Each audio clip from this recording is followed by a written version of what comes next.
Verdades Bíblicas, de la Iglesia de Dios de la Profecía Universal, presenta un mensaje de enseñanza de la Palabra de Dios. Oramos para que este tiempo sea de edificación para su vida.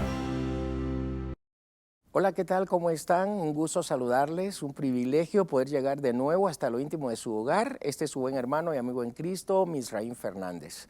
Reciba un caluroso saludo de parte de las oficinas de la Iglesia de Dios de la Profecía Universal acá en Guatemala. Créannos que para estar en este canal, pues sin duda nos sumamos a la visión que en su momento tuvo el doctor Luis Fernando Solares, que hace más de 27 años pues tuvo esta maravillosa obra en su corazón de poder proyectarla, no solo a Guatemala, sino al mundo, hoy a través de las distintas plataformas. Pero es usted el quien nos ayuda para que esto siga proyectándose. Y para esto, sin duda, los socios honorarios son las personas indicadas para podernos seguir apoyando. Crean que ustedes, al hacerlo, ayudan este grande ministerio que Dios ha puesto en el corazón. Y nosotros nos sumamos, desde luego, a este proyecto maravilloso de predicación y enseñanza bíblica. Así que en su momento vamos a darle inicio a nuestro estudio para el día de hoy, y es la continuidad de la primera carta del apóstol Juan, y estamos ubicándonos en el capítulo 5, y que esta primera carta sin duda traerá una compensación maravillosa sobre la fe que vence al mundo, y eso lo vamos a encontrar del versículo 1 hacia el versículo 5. Y luego encontraremos desde el versículo 6 hasta el versículo 11 lo que se conoce como el testimonio del Espíritu. No antes quisiéramos sin duda orar, darle gracias a Dios desde luego por ese tiempo y pedirle al Señor que traiga luz a nuestros corazones. Oramos en Cristo Jesús. Padre, a ti sea la gloria por este tiempo maravilloso. Rogamos que en el nombre de Jesucristo puedas traer luz y que de esta forma podamos tener un mejor despertar en un avivamiento más serio y más formal, y dentro de ellos conocer tu palabra. Te lo pedimos en el nombre de Jesucristo, tu Hijo. Amén.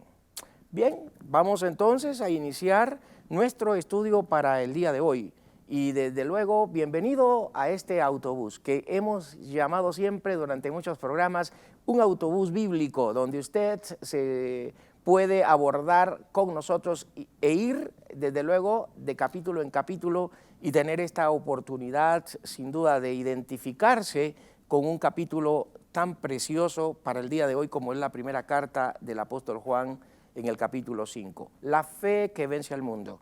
¿Qué tenemos hoy? Pues hay un trozo desde el versículo 1 hasta el versículo 5 y este dice así: todo aquel que cree que Jesús es el Cristo ha nacido de Dios, y todo aquel que ama al que engendró, ama también al que ha sido engendrado por él. En esto conocemos que amamos a los hijos de Dios, cuando amamos a Dios y guardamos sus mandamientos. Pues este es el amor a Dios, que guardemos sus mandamientos, y sus mandamientos no son gravosos, porque todo lo que es nacido de Dios vence al mundo, y esta es la victoria que ha vencido al mundo, nuestra fe. ¿Quién es el que vence al mundo? Sino el que cree que Jesús es el Hijo de Dios. Mira, es importante considerar estos 5 versículos y ver que en realidad cuando hablamos de la fe y que esta es la que vence al mundo, vamos a encontrar por lo menos algunos elementos que van a ayudarnos en nuestra vida cotidiana. Número 1, saber que Juan comienza a introducirse con este versículo 1 diciendo creer. Vea usted que este término creer es un término muy usual, de hecho el pasaje central de toda la Biblia, porque de tal manera amó Dios al mundo. ¿Se acuerda lo que dice Juan 3:16? Y luego él dice el que cree en él, es decir, que ese término creer es un término muy utilizado por Juan. Y en esta ocasión encontramos que Juan de nuevo hace mención del término creer. Todo aquel que cree, es decir, que para que entendamos este versículo debiéramos de hacer paralelo lo que se conoce como expiación ilimitada y expiación limitada.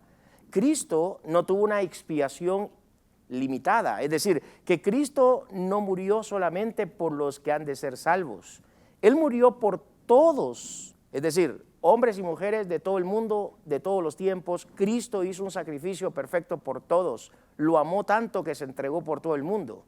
El punto es que solo hará efecto en el que cree, y es lo que Juan está diciendo acá. Todo aquel que cree, es decir, en él hace efecto la expiación de Cristo. Es decir, el que cree, todo el que cree, entonces tiene la dicha, dice Juan, que todo aquel que cree tiene la dicha de nacer de Dios. Bueno, Juan de nuevo en su evangelio, que lleva su propio nombre en el capítulo 1, verso 13, recuerda, el apóstol Juan habla de lo que afecta a los que vienen a Jesucristo y lo conocen, diciendo Juan, mas a todos los que le recibieron, a los que creen en su nombre, les da potestad de ser hechos hijos de Dios. Eso indica entonces que no todos los seres humanos son hijos de Dios. Entonces, los seres humanos hay dos poblaciones, unos llamados criaturas de Dios y otros llamados hijos de Dios. Y los hijos de Dios son todos aquellos que creen. Versículo 13 de ese mismo capítulo 1, Juan añade diciendo, los cuales no son engendrados de carne ni de voluntad de varón, sino de Dios. Es decir, el esperma de Dios está presente para que ese esperma, es decir, la simiente de Dios en cada uno de aquellos que hemos creído, que es el Espíritu Santo, hace que una persona nazca de nuevo. Y al nacer de nuevo, de hecho, Juan dice que es la primera experiencia que se da en una persona, es decir, nacer de nuevo. Nacer de nuevo tiene una relación con haber creído y no creer en algo X o Y. Se nos habla de creer en Jesús. Dice el verso 1, todo aquel que cree que Jesús es el Cristo. Es decir, creer que Jesús es el Cristo es aceptar que Jesús es el Mesías, que Jesús es el ungido, que Jesús es el enviado, que Jesús es el mensajero de Dios. Jesús es la encarnación misma de Dios. Y en el verso 1, entonces dice Juan, pues todo aquel que ama al que engendró, ama también al que ha sido engendrado por él. Ahora, qué impresionante es ver, porque acá encontramos que hay una relación importante. Hoy las sectas parece que hablan de Dios, pero no del Dios de la Biblia. Porque hablar del Dios de la Biblia es presentar lo que dice la Biblia acerca de Dios. Hoy se habla del Jesús. Las sectas hablan de Jesús, pero no del Jesús de la Biblia. Porque el Jesús de la Biblia es el Jesús que debe de ser presentado tal cual. La Biblia dice cómo presentar a Jesús. Y una de las cualidades que tienen problema las sectas hoy en día es de negar la divinidad del Señor Jesús. Juan nos enseña que debe de aceptarse tal cual quién es Jesús, el Jesús de la Biblia. Versículo 2, Juan hablando acerca de esa fe que vence al mundo. Desde luego que esa fe está basada en el autor y en el consumador de ella, que es Jesús mismo. Luego en el verso 2, Juan entonces dice, en esto conocemos que amamos a los hijos de Dios, cuando amamos a Dios y guardamos sus mandamientos. Y aquí de nuevo hay términos y palabras muy puntuales que Juan utilizó. Uno, creer, que es muy utilizado en sus cartas, pero dos, también él utiliza mucho la palabra mandamientos. Y aquí encontramos que estas palabras, como lo que es mandamientos, también está relacionado con amor. Si usted nota, el verso 2 dice, en esto conocemos que amamos a los hijos de Dios, cuando amamos a Dios y guardamos sus mandamientos. Bueno, porque al final quien está por sobre todos los mandamientos es el amor. Si se ama, no se matará. Si se ama, no se dirá falso testimonio. Si se ama, no se robará, no se codiciará. Si se ama, prácticamente es la síntesis de todos los mandamientos. El amor es importantísimo en la vida de una persona que ha creído en Jesucristo, porque con el amor será suficiente para no hacerle mal al prójimo. De modo que Juan está diciendo que una de las cosas que vienen como herencias o como parte de la vida cristiana es el amor. De hecho, Gálatas capítulo 5, recuerda usted que entre el código de ética del versículo 22 dice, mas el fruto del Espíritu es, y comienza puntualizando Juan la palabra amor.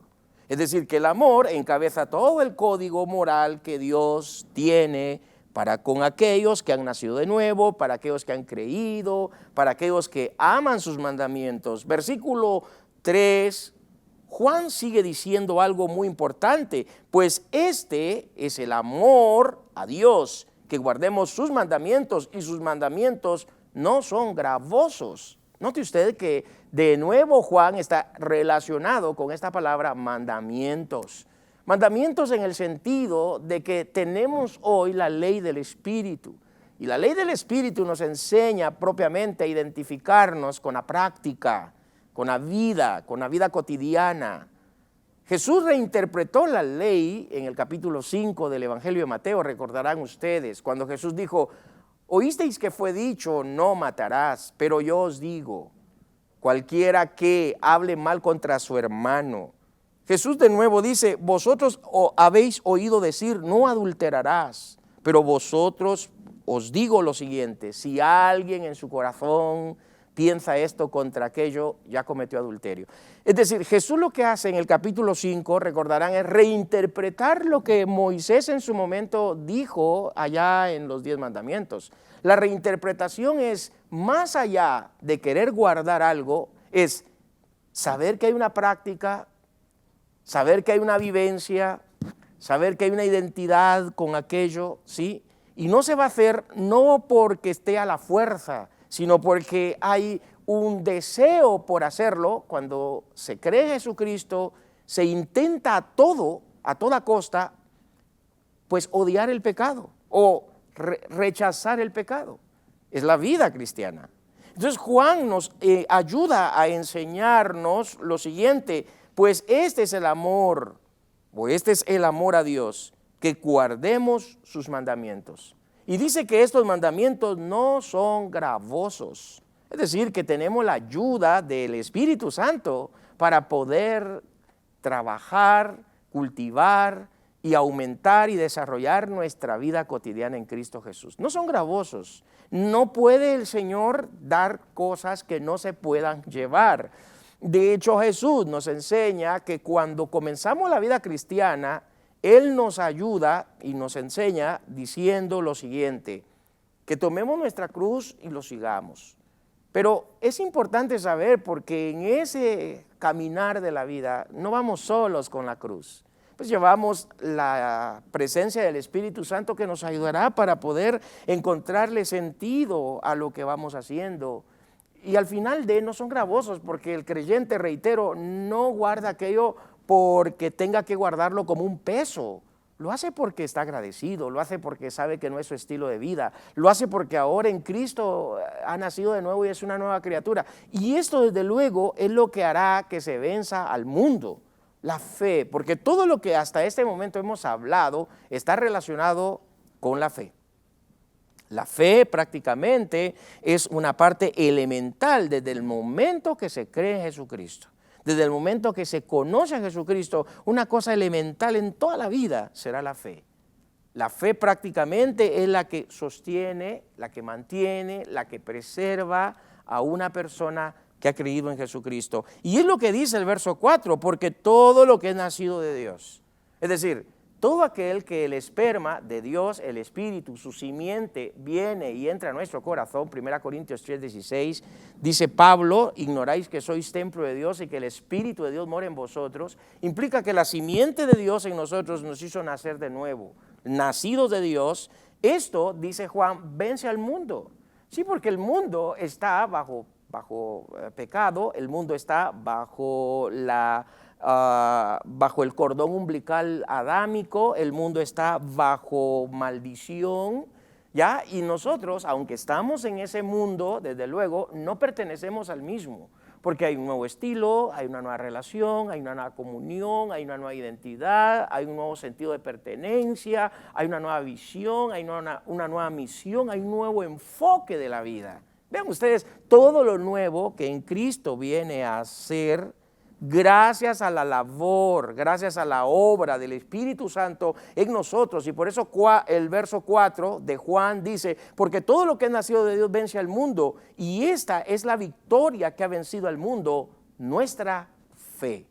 Es decir, que aquí está el punto, es decir, lo que ha de vencer al mundo es nuestra fe, nuestra confianza en el autor de la vida. Una vez hemos nacido de nuevo, una vez hemos creído en Él, una vez el amor es la preeminencia de todo, entonces esto va a ayudarnos a rechazar al mundo. Y aquí el mundo está hablando del sistema de cosas, no está hablando de personas, está hablando del sistema de cosas. Bueno, con esto en mente, pues vamos a regresar después de este espacio musical y desde luego para encontrarnos con lo que dice el versículo 5 de esta primera carta del apóstol Juan. No cambie, esté en sintonía nuestra. Regresamos después de un espacio.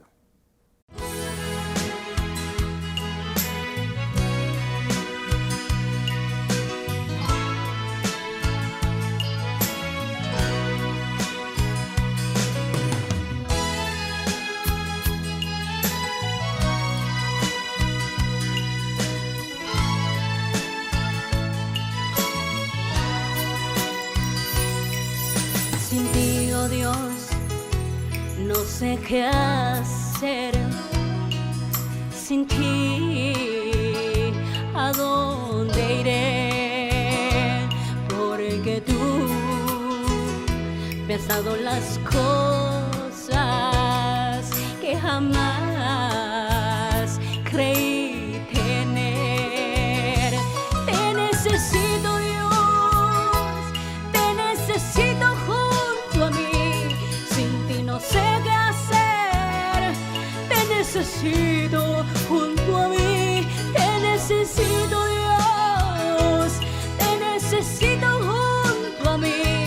Sin ti no sé qué hacer. Te necesito junto a mí.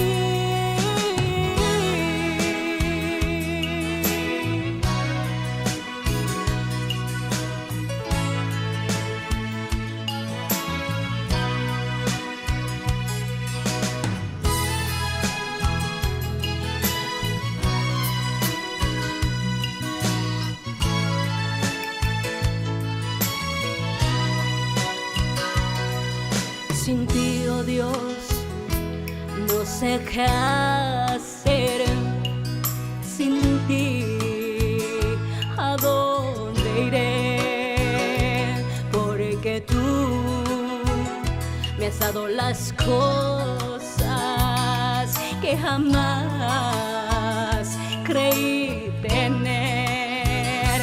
Te necesito, Dios, te necesito junto a mí. Sin ti no sé qué hacer. Te necesito junto a mí. Te necesito, Dios, te necesito junto a mí. Sin ti no sé qué hacer.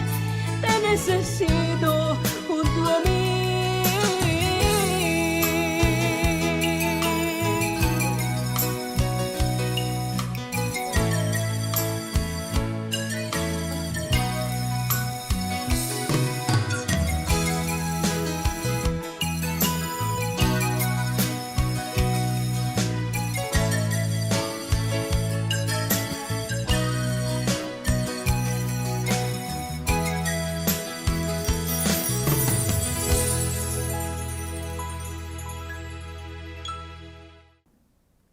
Un privilegio estar con ustedes. Estamos, desde luego, en esta primera carta del apóstol Juan, capítulo 5. Usted viene haciendo ya un acompañamiento con este autobús bíblico y en este capítulo 5 nos hemos estacionado para hablar un momento sobre la fe que vence al mundo. Y bueno, hemos de poder hacer una retrospección previo a habernos ido a nuestro espacio musical y considerar que todo radica en la persona que ha nacido de Dios. Ahí radica todo. Radica en una persona que ha creído, radica en una persona que ama, radica en una persona que tiene una fe definida en Él. Y esto hará entonces que el mundo pueda ser rechazado constantemente de su vida o de mi vida. Y de nuevo, cuando hablo de mundo, por lo menos tenemos tres particularidades de la palabra mundo en las Escrituras. Mundo, con relación a lo que dice Santiago 5, no améis al mundo. Y aquí está hablando del sistema de corrientes que dañan la fe cristiana. Materialismo, humanismo y todo aquello que puede dañar. Y allí entran las corrientes contemporáneas, las nuevas ideologías.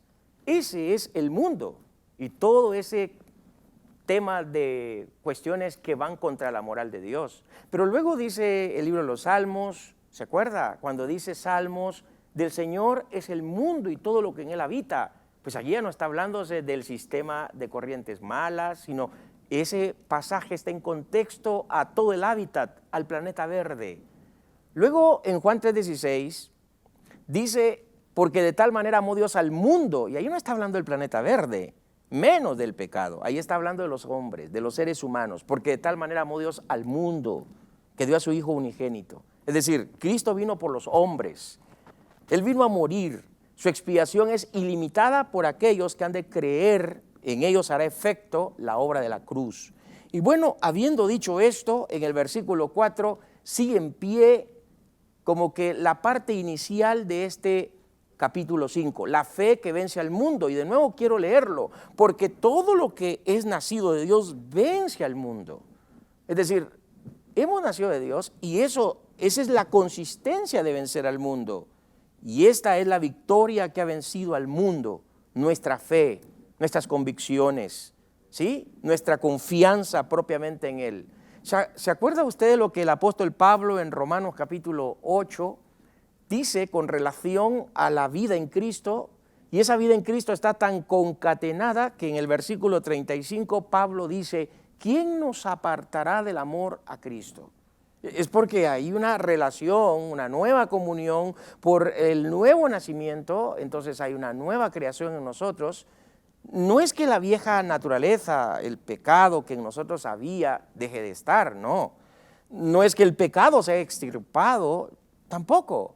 Lo que ocurre es que a esa vieja naturaleza nuestra le acompaña una nueva, que es la de Dios. El Espíritu Santo, morando en nosotros, nos ayuda para este peregrinaje de la vida.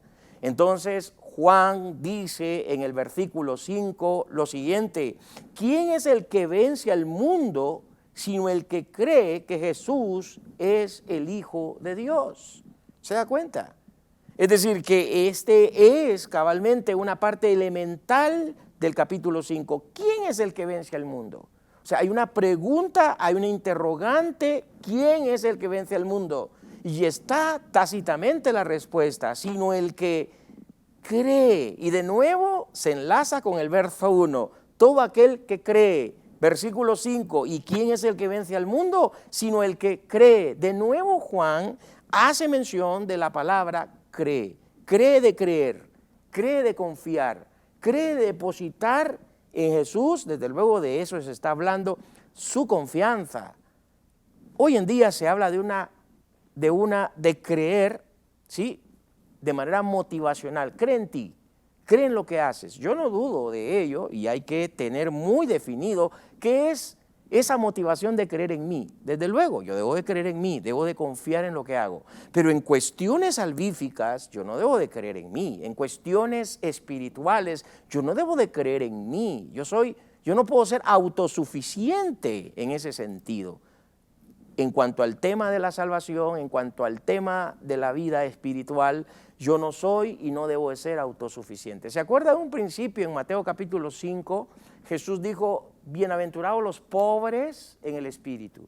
Es decir, que debiéramos siempre estar anhelando constantemente nuestra dependencia y no sentirnos autosuficientes. Nadie en la vida cristiana, nadie en la vida espiritual, nadie que se llame haber nacido de Dios puede decirse ser autosuficiente al pensar que no depende o no quiere o no necesita nada de Jesús. Jesús dijo en una ocasión, sin mí nada podréis hacer. Es decir, necesitamos entonces ser cristocéntricos, no ser autosuficientes. Necesitamos ser cristocéntricos. No debemos de ser antropocéntricos. Es decir, no debemos que nuestra vida consista en Cristo y no en nosotros. Nosotros somos relativos, mis queridos. Cristo es absoluto. Nosotros somos relativos, rato menos cambiamos de parecer, porque nuestros sentimientos y nuestras emociones nos harán cambiar, pero Cristo es absoluto. Y por eso yo necesito de Cristo en mí, absolutamente en mí, para que dirija mis designios. ¿Sí? Cuando relativamente mis sentimientos o mis emociones, sí, varían y en algún momento me inestabilizo, Ya necesito de la simiente que está en mí, que es el Espíritu que me hizo nacer de nuevo. Necesito de mi fe y de mi confianza para vencer la misma presencia del mundo y las ideologías que a mi alrededor están allí como queriendo presionarme. Así que yo necesito seguir creyendo absolutamente en alguien. Dice en Jesús. Y luego se dio cuenta en el verso 1, todo el que cree que Jesús es el Cristo. Y ahora, ¿qué dice aquí? Todo aquel que cree que Jesús es el Hijo de Dios. Qué impresionante ese cambio de títulos. El primero, llamarle a Jesús el Cristo. Y el segundo, en el versículo 5, llamarle a Jesús el Hijo de Dios. ¿Hay diferencias? Desde luego. Cristo, Jesús, siendo el Cristo, es el Mesías, el ungido, ¿sí? Él es el enviado, no hay nadie que pueda sustituir ese papel. Jesús es el Cristo. Cuando él en Isaías 61, el profeta Isaías habla, el Espíritu del Señor está sobre mí, allí está hablando del Mesías, está hablando, el Espíritu del Señor está sobre mí, por cuanto me ha ungido. Es decir, allí es la palabra Mesías, Mesías. Pero luego, Lucas 4:16, cuando Jesús se pone de pie ante la sinagoga, habla, cita ese pasaje de Isaías 61 frente a la gente, lo lee y él dice de nuevo, el Espíritu del Señor está sobre mí. Aquí Jesús evidencia ante los que están reunidos en la sinagoga, Lucas 4:16, que Jesús es el Mesías. No hay nadie que pueda usurpar ese título. Pero luego en el verso 5, cuando dice Jesús es el Hijo de Dios, aquí lo que está diciendo Juan es que Jesús, al decir es el Hijo, no es un hijo, es el Hijo de Dios. Es normal que yo pueda decir que yo soy hijo de Dios. Y los que estamos en la vida cristiana somos hijos de Dios. Somos una comunidad de hijos, pero nadie podemos reclamar soy el Hijo de Dios. Somos hijos de Dios, yo soy un hijo de Dios. Pero el Hijo de Dios, solo le pertenece ese título a Jesús. Él es el Hijo de Dios. Hoy en día es bastante crítico escuchar y muy riesgoso escuchar cuando algunos predicadores dicen ser el ungido de Dios. ¿Ha oído usted en algún momento cuando alguien dice yo soy el ungido de Jehová, queriendo usurpar el título de Isaías 61 o de Lucas 4:16? Ese título es único, mis queridos. Ese título es mesiánico, no es para cualquier persona. Yo no puedo decirme o no puedo autoproclamarme el ungido de Jehová. Yo soy un hijo de Dios que poseo la unción del Señor como cualquier creyente, pero ese título del ungido de Jehová es solamente para el Señor Jesús. Y eso de llamarse el Hijo de Dios solamente es para el Señor Jesús. Yo soy un hijo, pero Él es el Hijo. Entonces Juan dice, el que cree que Jesús es el Hijo de Dios. También esta expresión, el Hijo de Dios, lo que da a entender es que Él es coeterno, coigualdad y es consubstancial con el Padre.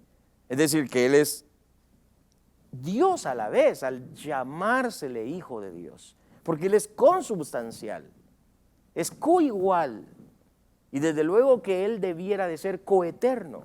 ¿Se acuerda que el mismo Juan que estamos estudiando introduce en su evangelio, que se llama Juan, en el capítulo 1, verso 1, en su prólogo, en el principio era el Verbo, hablando del Señor Jesús, y el Verbo estaba con Dios, y el Verbo era Dios. O sea, el Señor Jesús se da por sentado allí que Él, desde luego, no es un Dios, Él es Dios.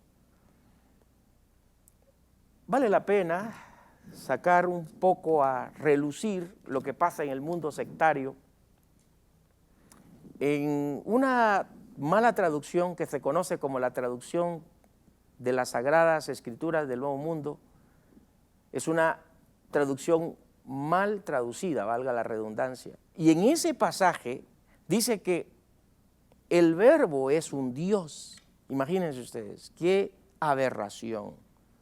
Al decir que es un Dios, están dando a entender con esa Biblia que Él no es Dios. Pero lo peor de todo es que están tratando de decir entonces que hay politeísmo, porque si Él es un Dios con D minúscula inferior al Dios Padre, están diciendo que son dos dioses, y eso ya me hace pensar en politeísmo. Pero la traducción correcta o las traducciones correctas dicen que el verbo era Dios. Se da por sentado de que el Señor Jesús es Dios. Y sale esto por lo que en el capítulo 5 nos está planteando Juan. Esto es nuestra fe. En esto consiste nuestra fe. Pablo le escribió a Timoteo en una ocasión y le dijo, grande es el misterio de la piedad. ¿Se acuerdan? Dios fue manifestado en carne. Esa es prácticamente nuestra convicción. En eso se basa nuestra convicción. Mire, hoy en día pareciera que el evangelio, el cristianismo, está adornado más de motivación, ¿sí? Está más adornado de positivismo, está más adornado de prosperidad que de la doctrina de la Biblia. Mire, la motivación es buena, hasta en cierto balance. La prosperidad debiera en algún momento con balance considerarse. Y así otros elementos más que tienen que ver con la superficialidad de la vida. Pero sabe, al final esto que le estoy diciendo, le trae gloria al hombre, pero no a Dios. Le trae gloria al hombre, pero no a Dios. Mientras que la doctrina bíblica, mientras que aquellas doctrinas que pertenecen a Dios, a Cristo, al Espíritu Santo, al tema de la salvación, al tema de las Escrituras como tal, le traen gloria a Dios mismo. Y es que el cristianismo evangélico en eso se basa, no en que el hombre traiga gloria a sí mismo, sino que en que Dios traiga gloria, sí, en los hombres. Y los hombres debiéramos prácticamente, como parte del cristianismo, pues darle gloria a Él por lo que pasa, por lo que ocurre, por lo que sucede. Soy salvo, gloria sea a Dios. Tengo algún tipo de bendición económica, gloria sea a Dios. Pero ese no es la preeminencia del mensaje para compartirlo a otros. Yo debo darle gloria y estar agradecido por eso, pero al final del comunicado que yo debo de compartir a las personas siempre será el de Jesús, el de Cristo, lo que Él hizo, su obra, lo que Él es, su persona, sus atributos. En eso consiste. Y desde luego, en este versículo 1 al versículo 5 de esta primera carta de Juan, hemos encontrado la interesante actitud de Juan queriéndonos compartir esos elementos. En conclusión de este verso 1 al 5 de este capítulo 5 de la primera carta de Juan, consideramos tener victoria sobre 5 cosas importantes que pueden ser antónimos a nuestra fe y a nuestra vida cristiana. ¿Sobre quién tenemos victoria? Tenemos victoria sobre el pecado, tenemos victoria sobre Satanás, tenemos victoria sobre el mundo, tenemos victoria sobre la muerte y por último tenemos victoria sobre las dificultades y sobre los enemigos, sobre los detractores de nuestra fe. Regresamos después de este espacio musical para nuestra última fase de este recorrido de primera carta de Juan, capítulo 5.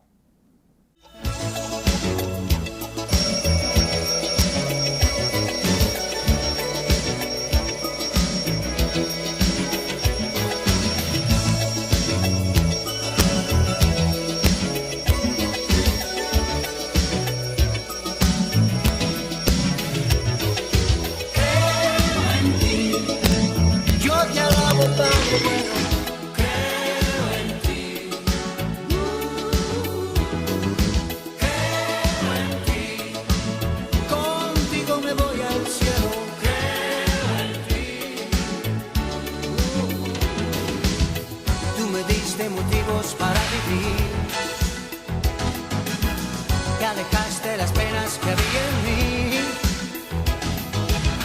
Todo puede ocurrir en tu voluntad. Tu semilla dio fruto. ¡Qué felicidad! Creo en ti. A pesar de todo, Padre, creo en ti. Creo en ti.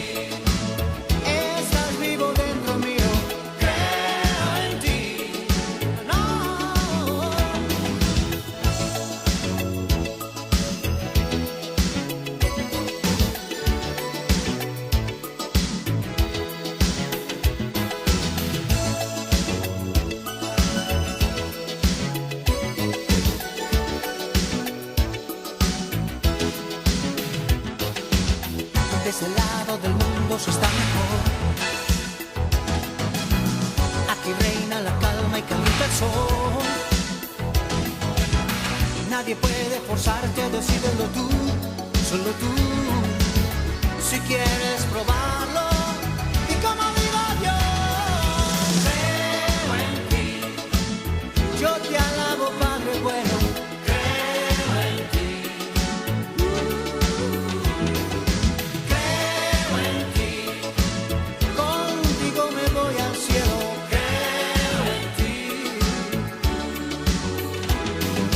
Creo en ti. A pesar de todo, Padre.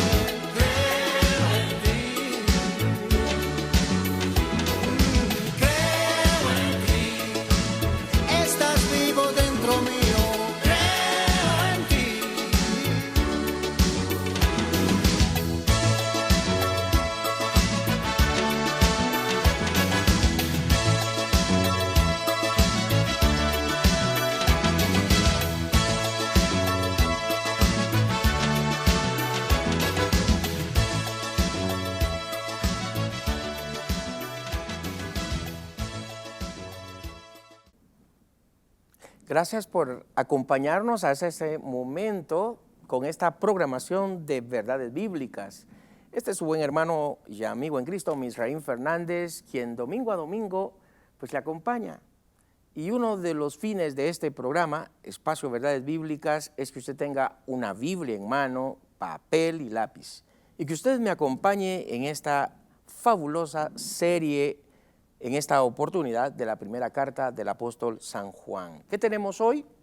Estamos analizando los versículos 1 al 5 de esta primera carta y desde luego corresponde ahora en el versículo 6 al versículo 11 hablar sobre el testimonio del Espíritu. Quiero hacer lectura de este fragmento del texto bíblico. Este es Jesucristo, que vino mediante agua y sangre, no mediante agua solamente, sino mediante agua y sangre. Y el Espíritu es el que da testimonio, porque el Espíritu es la verdad. Porque tres son los que dan testimonio en el cielo, el Padre, el Verbo y el Espíritu Santo, y estos tres son uno. Y tres son los que dan testimonio en la tierra, el Espíritu, el agua y la sangre, y estos tres concuerdan. Si recibimos el testimonio de los hombres, mayor es el testimonio de Dios, porque este es el testimonio con que Dios ha testificado acerca de su Hijo. El que cree en el Hijo de Dios tiene el testimonio en sí mismo. El que no cree a Dios le ha hecho mentiroso, porque no ha creído en el testimonio de Dios que ha dado a su Hijo o de su Hijo. Y este es el testimonio que Dios nos ha dado, vida eterna, y esta vida está en su Hijo. El que tiene al Hijo tiene la vida, y el que no tiene al Hijo de Dios, simple, no tiene la vida. Bueno, este texto, que sería como la continuidad del versículo 5, pues lo situamos en lo que llamaríamos el testimonio del Espíritu. Hemos hablado sobre la fe que vence al mundo, pero ahora nos concentramos en el testimonio del Espíritu.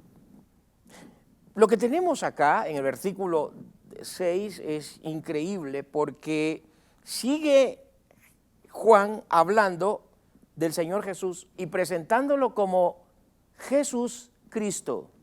Jesús Cristo.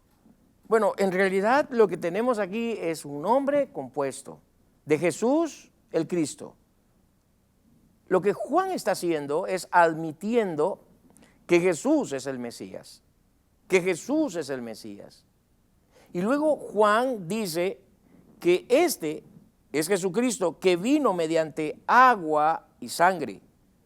Es decir, lo que está diciendo Juan a los gnósticos, la corriente de aquel momento que rechazaban la humanidad, que rechazaban la corporabilidad, la parte física del Señor Jesús, es dando por sentado que Jesús es un humano, que Jesús es un hombre, desde luego con todas aquellas plenitudes divinas, pero que Él como tal es hombre y usa la expresión que vino mediante agua y sangre. Es decir, hay una parte física en la persona del Hijo que esa parte física es elemental. Sin esa parte física no hay sacrificio. Sin esa parte física del Señor Jesús no hay reconciliación. Sin esa parte física no hay derramamiento de sangre. Sin esa parte física no hubiera habido, desde luego, identidad con los hombres. Así que era necesario que Jesús viniera mediante sangre, agua. Y dice acá, no mediante agua solamente, sino mediante agua y sangre. Y luego dice el texto, y el Espíritu es el que da testimonio, porque el Espíritu es la verdad. Un atributo importantísimo que recibe el Espíritu acá es un atributo moral. Uno de los atributos morales del Espíritu es que Él es verdad. Hay una veracidad en el testimonio del Espíritu. Hace un momento les hablé sobre lo que Pablo le escribió a Timoteo, grande es el misterio y la piedad. Y aquí habla de que Dios fue manifestado en carne, pero luego dice justificado en el Espíritu. Es decir, que quien dio testimonio, quien declara justo al Hijo de Dios, es el Espíritu. ¿Se acuerda cuando en el capítulo 3 del Evangelio de Lucas se dice que Jesús es bautizado en agua? Encontramos allí una teofanía, una manifestación de Dios, porque viene como silueta de una paloma el Espíritu sobre la persona del Hijo. Y una voz en el cielo que dijo, este es mi Hijo en quien yo tengo complacencia.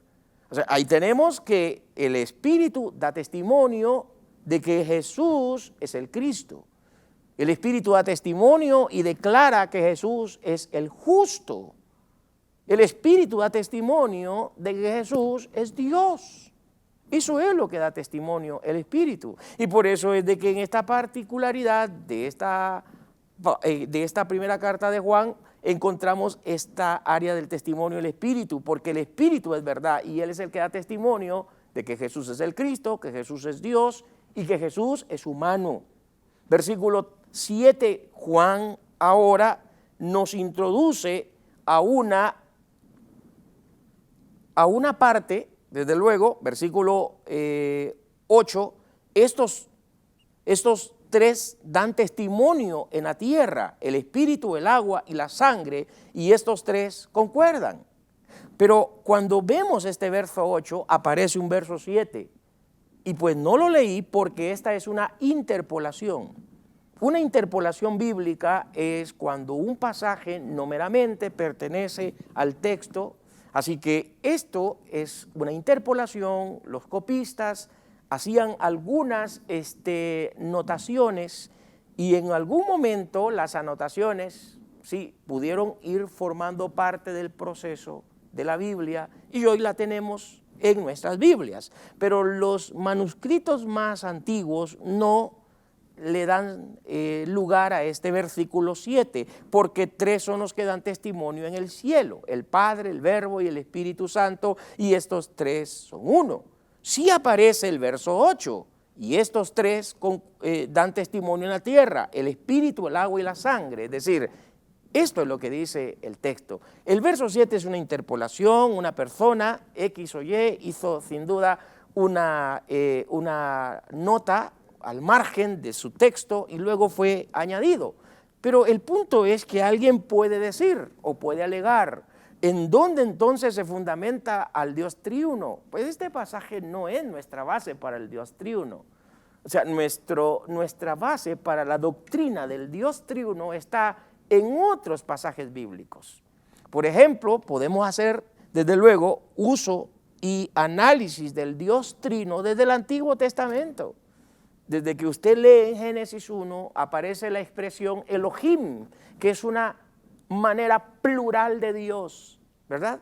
Hay una manera plural. Dios en español es Elohim, de ahí se traduce en el hebreo. Elohim es un término plural, Elohim termina en una mem en el hebreo, al final, esa palabra lo que connota es pluralidad. Entonces, lo que tenemos ahí es un Dios plural y luego lo volvemos a notar en el capítulo 1, cuando dice hagamos. Elohim dice hagamos. Hay una expresión plural. Luego encontramos en el capítulo 11, ¿se acuerda? En contexto a la Torre de Babel, el mismo Dios dice, descendamos pues y confundamos. Los términos plurales de Elohim se vuelven a ser presentes, desde luego incluyendo allí a 3 personas, que por ende uno sabe que son 3 personas, y por eso la expresión de hagamos, la expresión de descendamos, la expresión de confundamos. Ahora, ¿en dónde basamos entonces esa parte del saber que hay 3 personas en ese Dios divino? Bueno, resulta que en el mismo versículo 1, 2 de Génesis aparece y el Espíritu del Señor se movía. Es decir, el Espíritu del Señor se movía. No es una fuerza activa, es el Espíritu del Señor el quien se movía. Y luego Juan capítulo 1 aparece que el Mesías ya estaba allí en el Génesis, en el momento de la creación. Cuando dice, en el principio era el verbo estaba con Dios y el verbo era Dios. Ahora, ¿por qué estoy haciendo alusión de esto? Porque aunque no aparezca este verso 7 en los manuscritos más antiguos, no quiere decir que por eso se niegue la Trinidad. No, esa es una interpolación que aparece ahí, pero que en realidad nuestro fundamento del Dios Trino no está allí. Están en muchos pasajes del Antiguo Testamento y luego en el Nuevo Testamento. Bueno, por lo menos en Efesios capítulo 1 aparece que la salvación se responsabiliza en el Dios Trino. Capítulo 1, verso 3, el Dios y Padre. Versículo 7, su Hijo, quien nos compró con su sangre. Y luego en el versículo 13, habiendo creído en Él, fuisteis sellados con el Espíritu Santo de la promesa. Tenemos 3 personas en el capítulo 1 de la carta a los Efesios. Luego en 1 Corintios, capítulo 12, verso 3, verso 4, verso 5, dice el apóstol Pablo que los dones están responsabilizados en el Dios Trino. Es decir, el Espíritu, el Señor y Dios. Ahí aparecen las 3 personas responsables de los dones espirituales. Luego en Efesios capítulo 4, hablando Pablo de la unidad, él presenta 7 agencias y él menciona a las 3 personas dentro de esas 7 agencias. Cuando habla de un cuerpo, de una esperanza, de una fe, de un bautismo, ¿se acuerda? Habla de un espíritu, habla de un Señor y habla de un Dios. Así que incorpora en esas 7 agencias de Efesios capítulo 4 a estas 3 personas, ¿sí?, que son elementos para una buena unidad y una buena coinonía de la iglesia. Presentar a esas 3 personas como nuestro fundamento. Y luego, ¿se acuerda usted en el bautismo? Ya lo hemos hecho mención acá. Encontramos 3 personas de manera simultáneas vistas en el pasaje. Jesús saliendo de las aguas, el Padre mismo hablando desde los cielos, y esa teofanía donde el Espíritu Santo como forma de paloma viene sobre Jesús. Entonces hablar de la Trinidad no se sustenta en este versículo 7. Esta es una interpolación bíblica, reitero, y una interpolación bíblica es un texto que se haya añadido, desde luego, no con fines de dañar, sino que fue alguien que hizo un texto a margen y luego pues se fue sumando a la colección de textos, pero es importante ver la transparencia del mismo. En el verso 3, sí, en el verso 8 sí dice que son 3 los que dan testimonio en la tierra. El Espíritu, hablando del Espíritu Santo, hablando del agua, sí, que sería la palabra para ese contexto, y hablando de la sangre, es decir, la sangre del Señor Jesucristo, que es como el pacto, o por el nuevo pacto que nosotros tenemos, entrada a la gracia de Dios. Y desde luego en el versículo 9 dice, si recibimos el testimonio de los hombres, mayor es el testimonio de Dios, porque este es el testimonio con que Dios ha testificado acerca de su Hijo. Testimonio, el pacto, sí, tenemos un testimonio, legítimo testimonio, el testimonio del Espíritu, el testimonio que el Espíritu hace acerca del Hijo de Dios, el testimonio de decir que Él es el Cristo, que Él es Dios, que Él es hombre. Verso 10, el que cree, de nuevo, podamos relacionarlo con el verso 1, el que cree, versículo 5, el que cree, versículo ahora 10, el que cree en el Hijo de Dios. Qué impresionante, de nuevo, esta palabra que hace consubstancial al Hijo con Dios. Le ha hecho mentiroso, ¿sí? El que no cree a Dios le ha hecho mentiroso. Dice, porque no ha creído en el testimonio que Dios ha dado acerca de su Hijo. ¿Quién es el que da testimonio? El Espíritu. Cuando una persona rechaza el llamado del Espíritu, está rechazando el testimonio de Dios. Y desde luego está rechazando al Hijo, porque el Espíritu lo que hace es que el Hijo pueda ser comunicado y el Hijo pueda ser recibido y que el Hijo pueda ser exaltado en labios de ese individuo, pero cuando se rechaza el testimonio, se rechaza desde luego al Hijo. Y Juan dice en el versículo 11, y este es el testimonio que Dios nos ha dado, vida eterna, y esta vida está en el Hijo, es decir, en su Hijo. La vida eterna, la plenitud de la vida está en el Hijo de Dios. Versículo 12, el que tiene al Hijo tiene la vida. Y el que no tiene al Hijo de Dios, pues desde luego, es simple, no tiene la vida. ¿Se acuerda de Juan 3:17? Ese pasaje es maravilloso porque Juan en ese evangelio dice, el que no cree en el Hijo ya es condenado. O sea que una persona va al infierno no por ser borracho, no por ser fornicario, no por ser X o Y pecado. No va al cielo por el simple hecho de no haber creído en el Hijo de Dios. O sea que creer es la parte elemental acá. No es tanto si soy moralmente bien visto en la sociedad. Simplemente es porque no se creyó en el Hijo de Dios. Terminamos con nuestro estudio de esta primera carta de Juan, capítulo 5, y desde luego el próximo domingo seguimos con la segunda carta del apóstol San Juan. Que Dios les bendiga rica y eternamente. Hasta una próxima. Esperamos que este espacio de verdades bíblicas de la Iglesia de Dios de la Profecía Universal haya sido de bendición a su crecimiento espiritual. Este programa es una producción de Canal 27. Predicamos la verdad.